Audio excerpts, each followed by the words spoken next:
पुरी जीवार लगी तो सब बेले प्लान होथेसी लेकिन सक्सेस हेते बेले हेसी जेते बेले महाप्रभु चाहेसन।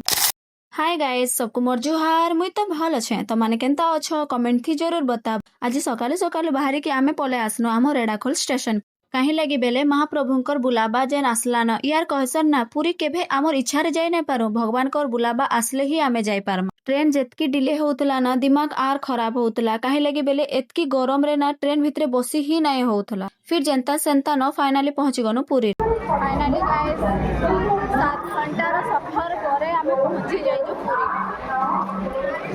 एते मेहनत यार पुरी रे एतकी भीड़ देखिकी तो मोर मूड चेंज गला पूरा। फिर सांगे सांग ऑटो धरिकी आमे पले आसनु रूम रो भीतर के काना जाइतु ई दुईटा माकड़ के देखिकी तो आमे डरी गनु। आमे फिर सांगे सांग फ्रेश हेकी बाहरी पन्नू लंच करी जीवा लगी कहीं लगी बेले ना बहुत ही टायर्ड हो जाइथुनु न।